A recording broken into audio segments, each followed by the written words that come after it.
Hello, hello, hello, salut. I am the Rasta Witch. Here's where we learn the way of the Yan Sui Rasta, which is to say, my kind of Ital. Please subscribe and begin your own kind of Yan Sui witchcraft. All roads lead to Rome. Home. Okay, today we will look at the Tower card. Roman numeral 16. This card is both good and bad, but it is blunt and simple, the meaning cut and dry. Let's look at the card in the Marcel's deck. We see a building coming down, destroyed, and its residents falling out as it tumbles to the ground. And the name on the card is the God House. We realize it is the Tower of Babel from the Bible.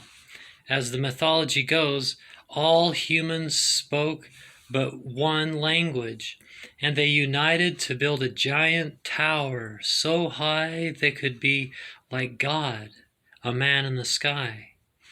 This made Jah, the All-Mother, angry. So she caused the earth to quake, shaking the tower building to rubble. After the destruction, the people split into groups, and Jah confounded each group with different languages. This is, as the myth goes, is why we have so many languages today. The structure of a building can easily represent the self.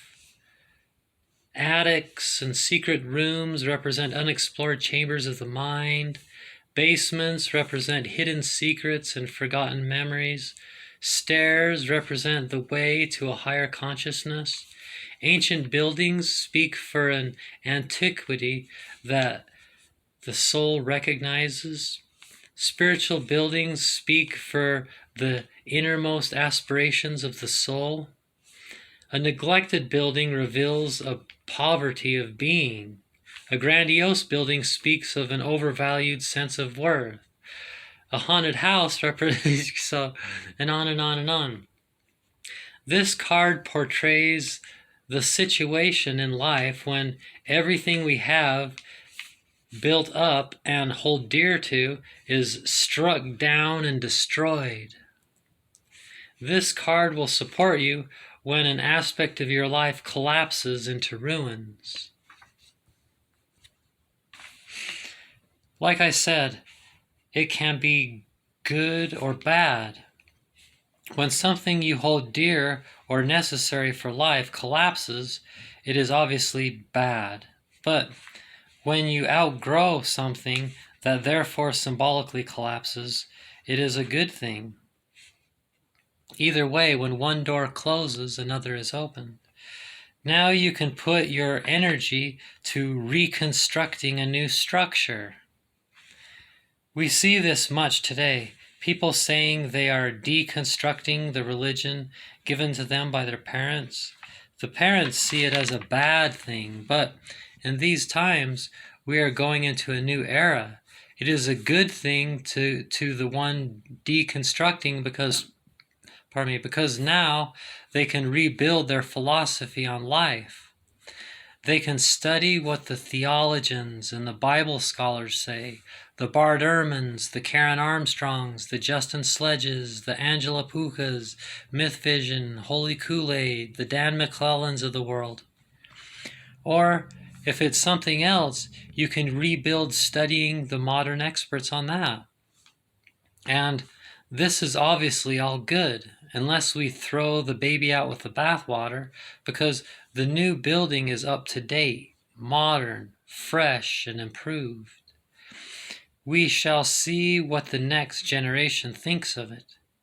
Like Bob Marley saying, we're gonna chant down Babylon. The key word is transitory.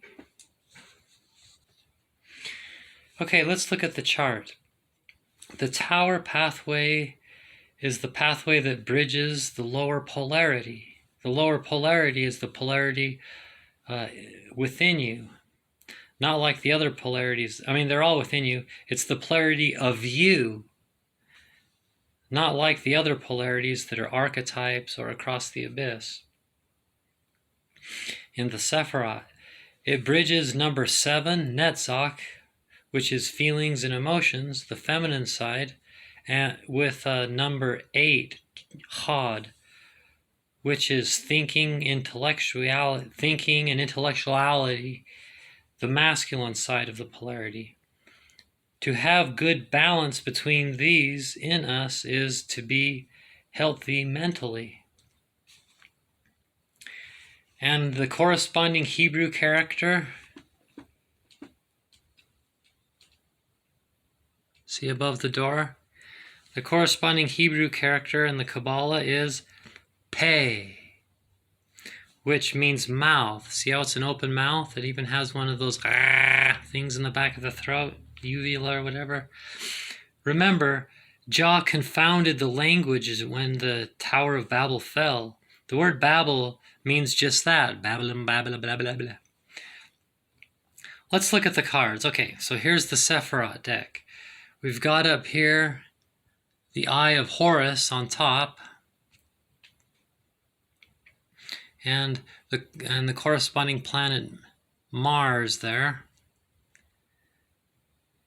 and a fantastic building there. But what's happening here is Jah's getting mad and sending down lightning, and the building starting on fire from the top. You know? If you look at the Thoth deck, on the top you've got the Eye of Shiva. And then down here you've got a mouth, remember for Peh, there's Peh there. A mouth shooting out fire that's going to destroy the building, you know. The word, you know, sticks and stones can... No, that's not true. That's the other way around, huh? Words can hurt you. Words can be more painful than sticks and stones, really. And lies and stuff can be destroyed. The lies out of an arrogant mind can tumble to the ground. Lots of symbolism in that.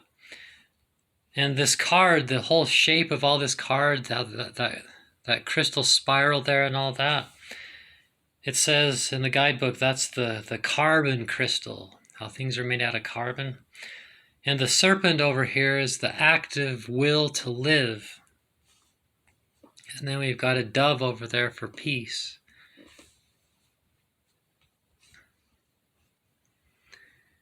All right, here we've got a really good one. The Lord of the Rings, the Tower card. The Lord of the Rings deck. It says, Orthanc, under attack from the Ents. That which has been built on bad foundations will be reduced to rubble. You got to remember that part of the story.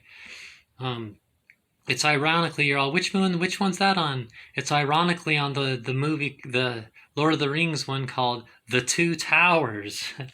Of course, the two towers are Orthanc, which is this one, and Orthanc is just Isengard. Isengard is Orthanc. They're just two names for the same thing. But maybe the tower, maybe it's Isengard, but the tower itself is Orthanc. I'm not sure, but it's generally the same moment, you know, Orthanc. And the other tower is Cirith Ungol, the two towers, and both towers are destroyed, you know. So it's a no-brainer that this would be the card, you know, Orthanc or Cirith Ungol. But yeah, remember that, and it's the Ents. The Ents find out, you know, and they join the battle, and they're like, oh, whoa, Saruman, he's a bad guy. He's been destroying trees and destroying the earth and everything, and they get mad and they just, you know, it's the same concept, you know. Remember over here, we had Horus getting mad and sending down lightning. Here we've got the eye of Shiva getting mad and sending down, see like that right there? That's supposed to be lightning, sending down lightning and destroying it.